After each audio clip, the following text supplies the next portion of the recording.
Imagine you are born in a world full of magic, but don't know magic by yourself. Felt like an alien, right? That's what our protagonist feels when he encounters reality. What is his reality actually? Watch till the end to find out. The story begins in a world where magic is an everyday thing. People use magic to perform their daily tasks. What a world to live in. Then our protagonist appears. He seems to be a strong boy named Mash. He lives in a small house with Burndead, his father. They stay far away from other people and enjoy a peaceful life. It's indeed a peaceful life, isn't it? But something is about to change. Let's see what it is. One day, Mash comes home and accidentally breaks the door because he can't remember whether to push or pull it. This makes Burndead angry, but Mash apologizes and promises to fix it. Mash tries to repair the door, but he ends up making it worse by hitting it against the frame. Burndead had no option but to cool his nerves because that's what fathers do. Then he calls Mash to have some tea together, and here it was disclosed that Mash is different from most people alive because he can't use magic. That's the reason why Burndead has been working to make Mash physically stronger to make up for it, but Mash doesn't know this. He keeps wondering why his training focuses on physical strength only. Don't use your brain, Mash, when you have muscles. Burndead goes out and tells Mash not to go to the city while he's gone. However, as soon as his dad leaves, Mash quickly runs to the city, wearing a cloak. He wants to try a special cream puff from the bakery. Mash walks around the city and sees people using magic. He doesn't find it very impressive because he thinks they can do the same things with their hands.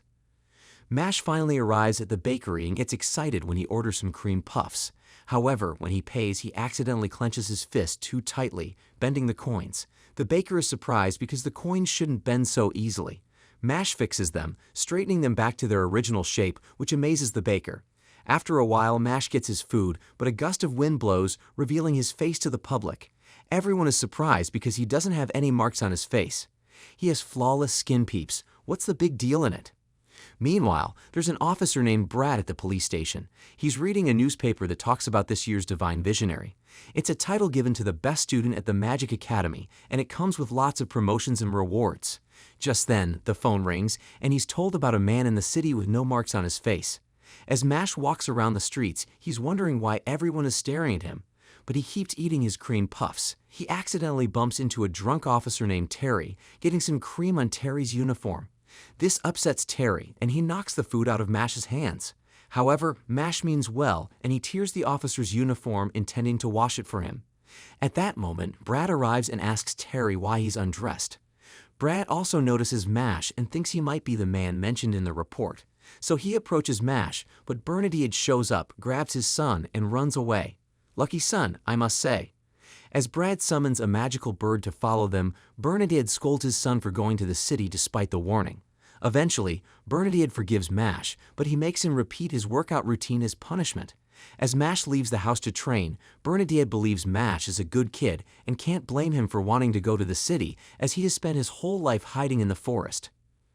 Burndead wonders how to deal with the police when he notices Brad's bird watching him from his window. Suddenly, Brad and his team arrive, asking Burndead where his son is. Meanwhile, we see Mash training in the woods, lifting weights effortlessly and completing his workout in just 5 minutes. He heads back home, but before he can open the door, he hears Brad explaining that they've improved the world by removing people who can't use magic, considering it a necessary sacrifice. Brad pushes Burndead, saying that protecting those without marks is a severe crime. However, Burndead refuses to reveal his son's whereabouts. Burndead and Brad have a tense conversation. Burndead defends his son, insisting that Mash is a good-hearted boy who just wanted to experience the city. Brad, on the other hand, believes that the city should be for those who can use magic. In a flashback, Burndead sees himself. He was always seen as a failure in everything he did, and this continued into his adulthood. He even thought about ending his own life. Then suddenly, he hears a baby crying. He realizes that the baby was abandoned just like him because he had no mark on his face. Feeling both of them were unwanted by society, he decides to raise Mash as his own child far away from the society. Away from society? It's a place called heaven to me. In the present, Burndead screams at Mash to run as Brad starts beating him up. But just as Brad is about to finish him off, Mash bursts through the door and hits one of the officers, sending him flying. Terry tries to approach Mash, but Mash rips off his uniform and slaps him repeatedly until he falls to the ground. Mash reveals that he didn't run because Burndead is his only family. However, Brad laughs, thinking Mash has no chance because he can't use magic. Brad attacks Mash with a spell he once used to drive away a dragon. Surprisingly, Mash easily deflects it with just one hand, leaving Brad in disbelief. Brad follows up with an even stronger spell, but Mash slaps it away, causing it to explode somewhere else. In this intense showdown, Mash's incredible strength and skill defy the odds, leaving Brad and the officers stunned. Terry keeps using his magic to attack Mash, but Mash is able to block the attacks. Mash seems to be enjoying himself. Then Mash takes his father's wand, and Brad tries to defend himself with a barrier, thinking Mash is going to use magic. However, Mash throws the wand at Brad, breaking his barrier and making him fall to his knees. Mash threatens to harm Brad if he ever threatens his family again. But Brad suggests a deal to Mash. He proposes that Mash should enroll in a magic academy and become a divine visionary so that society will accept him. Brad promises to support Mash in this endeavor because he wants the rewards that come with it. He warns that if they don't accept the deal, they'll be hunted down for the rest of their lives. Mash agrees to the deal. It sounds like fun, but it's not going to be easy. Mash goes to the prestigious Easton Magic Academy, but he has a fake mark on his face. He's there to take the notoriously difficult entrance exam, which has a passing rate of less than 3%. There's a man named Lakshi on the field who recognizes some of the applicants. Suddenly, he hears a loud noise and sees Mash lifting weights as if they were as light as paper. This confuses Lakshi because the field is not the place for Mash to work out. Lakshi is calming himself by gazing at the field. He sees Mash reading a fitness book while doing an exercise called the invisible chair. He also notices Brad and Bernadette sneaking a look at Mash. Lakshi makes a grand entrance and says he'll supervise the exam. The students are surprised because they know he's a very talented mage. Lakshi feels flattered, but Mash criticizes his flashy entrance, which makes Lakshi want to fail him. Lakshi announces that the first exam is starting and tells everyone to sit down. He uses a spell to set up the venue, which amazes everyone. However, Mash isn't impressed and suggests Lakshi could have just taken them to a room with everything ready. This makes Lakshi dislike Mash even more. Spare our man Lakshi, unlike you, he has looks and muscles too. The exam starts when the students look at their papers, but the questions keep changing places on the page, which makes it hard to read. We find out that Lakshi used magic to make the papers tricky, so the students have to remove the magic to pass the test. Brad and Bernadette believe Mash is in trouble, but Mash tells the words to stop moving as he presses down on his pen, and the words arrange themselves properly because they're scared. He finishes the test quickly, and Lakshi is amazed to see that everything is perfectly in order. Mash is using his superhuman abilities to pass different parts of the exam, surprising everyone. Meanwhile, Lakshi is trying to figure out how to get rid of him. Lakshi makes a maze appear from the ground, and the examinees have 30 minutes to reach the goal. A girl named Lemon asks Mash if she can join him, and they start walking together. However, Lemon keeps falling into traps, and Mash realizes she's not much help. When Mash turns his back, Lemon uses a spell to try and tie him up with cuffs. She tells him there's a reason she needs to keep him away from the goal. But Mash easily breaks free and runs off because he also has his own reasons to pass the test. As he leaves, a creature approaches Lemon and gives her a riddle. She can't answer it, so the creature attacks her. Mash steps in and punches the creature, knocking it out with one punch. Lemon is curious about why Mash saved her, and Mash explains that they both must have a similar reason for being there, so he feels sorry for her. She is worried that they won't finish the maze on time, but Mash has a plan. Meanwhile, Lakshi is very confident that Mash will fail. Suddenly, the ground starts shaking and they hear loud noises. The wall breaks and Mash joins them. We find out that he destroyed the maze to make a path. The other successful examinees call him a cheater and tell him to go home. Lemon defends Mash, saying it wasn't his fault. She admits that Lakshi promised to help her get into the school if she stopped Mash. Lakshi admits to this and says he doesn't like Mash. He then uses his magical powers and says he will make Mash and Lemon fail. He asks them if they want to challenge his decision, but Mash crushes Lakshi's wand with his fist and tells the professor that he has gone too far.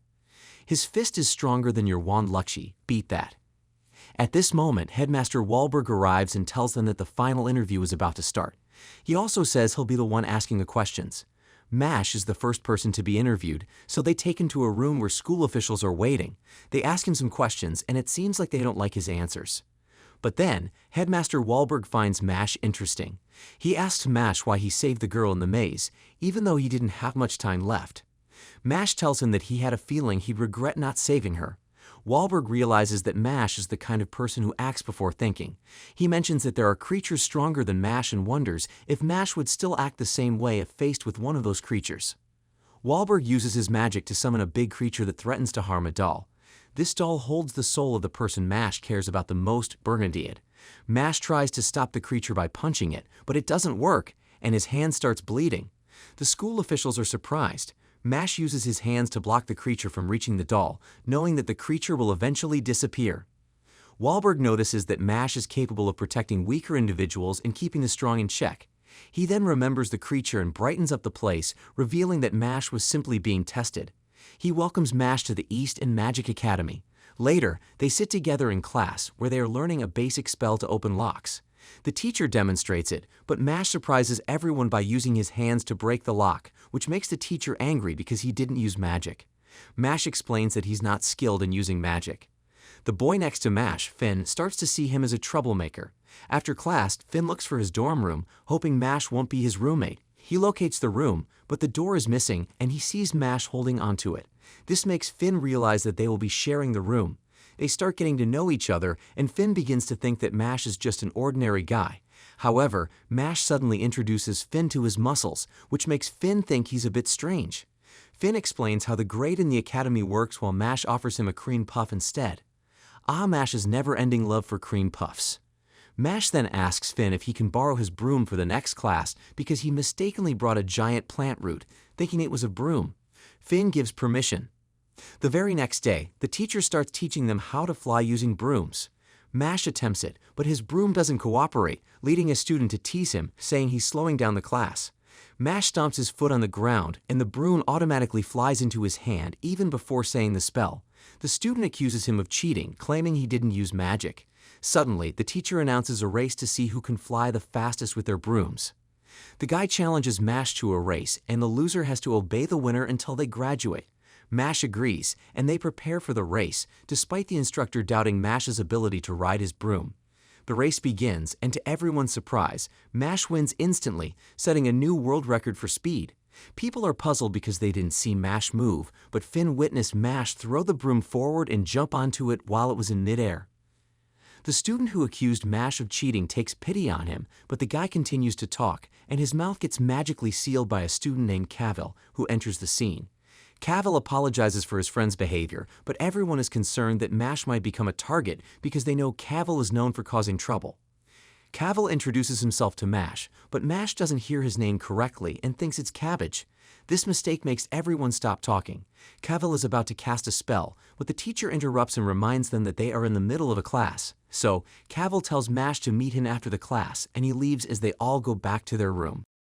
Finn shares some information with Mash. He tells him that Cavill is the son of someone important at the Bureau of Magic.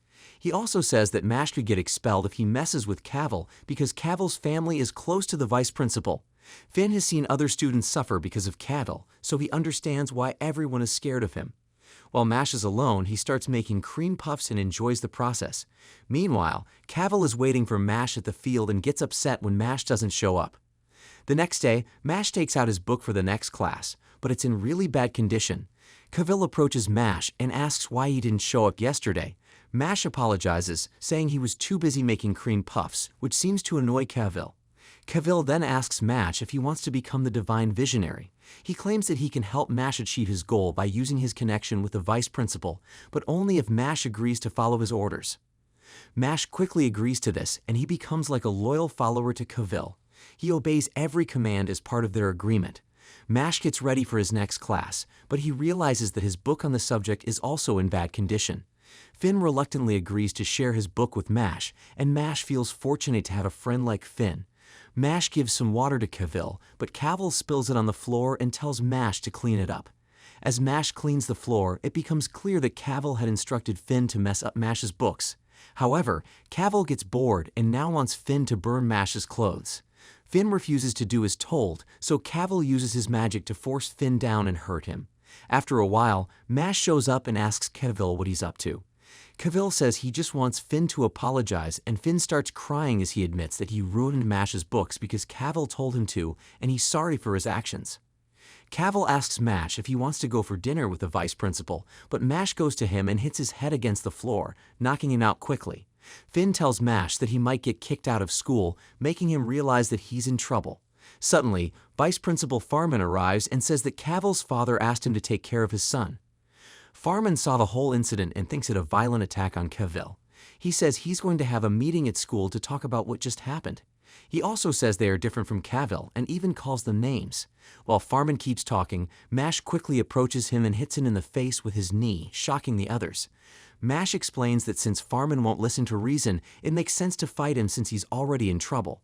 Farman threatens to kick Mash out of school and tries to do something, but Mash throws dirt on his face, digs a hole in the ground, and slams Farman against the wall before covering it up. Farman warns Mash that he doesn't think Mash will escape consequences for what he's done. Mash responds by saying he'll harm Farman in a severe way. After that, Mash is called to see the headmaster. The headmaster says he's received a message from the Bureau of Magic to kick Mash out of school. We find out that the Bureau of Magic is the top legal authority in the land, and the divine visionaries from the academy are really important to it. The headmaster also reminds Mash about Kegel's reputation. However, Mash decides to burn the message because he doesn't want good people to be treated unfairly. Walbert is talking passionately about how the world works now, and he believes it mainly benefits powerful people. He thinks we need more folks like Mash who are ready to make sacrifices for doing what's right. Wahlberg even dreams that Mash might become a divine visionary someday. Mash shares his own aspirations to become one, so the headmaster explains the path to achieving that. However, there's a lot of information to take in, and Mash feels a bit overwhelmed. So Wahlberg simplifies it, saying that all Mash needs to do is excel in his studies and collect as many coins as he can. Wahlberg reassures Mash that he'll handle things at the bureau and with the vice principal. After this, Mash says his goodbyes and leaves. The next day, Tom, the captain of the Dweller team, asks Mash to join their dorms game. It's a bit like the game of Quidditch from Harry Potter. Mash tells Tom that he can't ride a broom, but Tom doesn't believe him. During the match, when the opposing team gets the ball, Mash is still on the ground, repeating that he can't ride a broom. The crowd thinks he's not even trying, so they tease him and throw things at him. Mash's team is losing badly, and Tom comes over to explain the game's rules. We find out that they need to throw the ball through the enemy's ring to score points, and they're not allowed to use magic. Since the game is all about broom skills, Tom is about to rejoin the game when the enemy captain purposely bumps into him, making him fall. Mash is checking on him, and Tom appears to break some bones. They ask the enemy captain about his sportsmanship. However, the enemy captain doesn't care. He reveals that winning is all that matters to him. Before returning to the game, Tom realizes that their team is about to lose. Still, he tells Mash that winning isn't the only thing that matters, and giving your best is even more important. Their team is currently 50 points behind, which makes the enemy captain think they are definitely going to win. However, this seems to have angered Mash. He grabs onto his broom and leaps into the air. To stay in the air, he kicks rapidly, leaving the spectators confused. Mash gains control of the ball, while the enemy team charges toward him. Using his incredible strength, he throws the ball, sending the enemy team flying and scoring a point. What's happening? And what do you think will happen next? To hear more of the story and how Mash's life is about to get all twisted, leave us a comment and wait for part 2.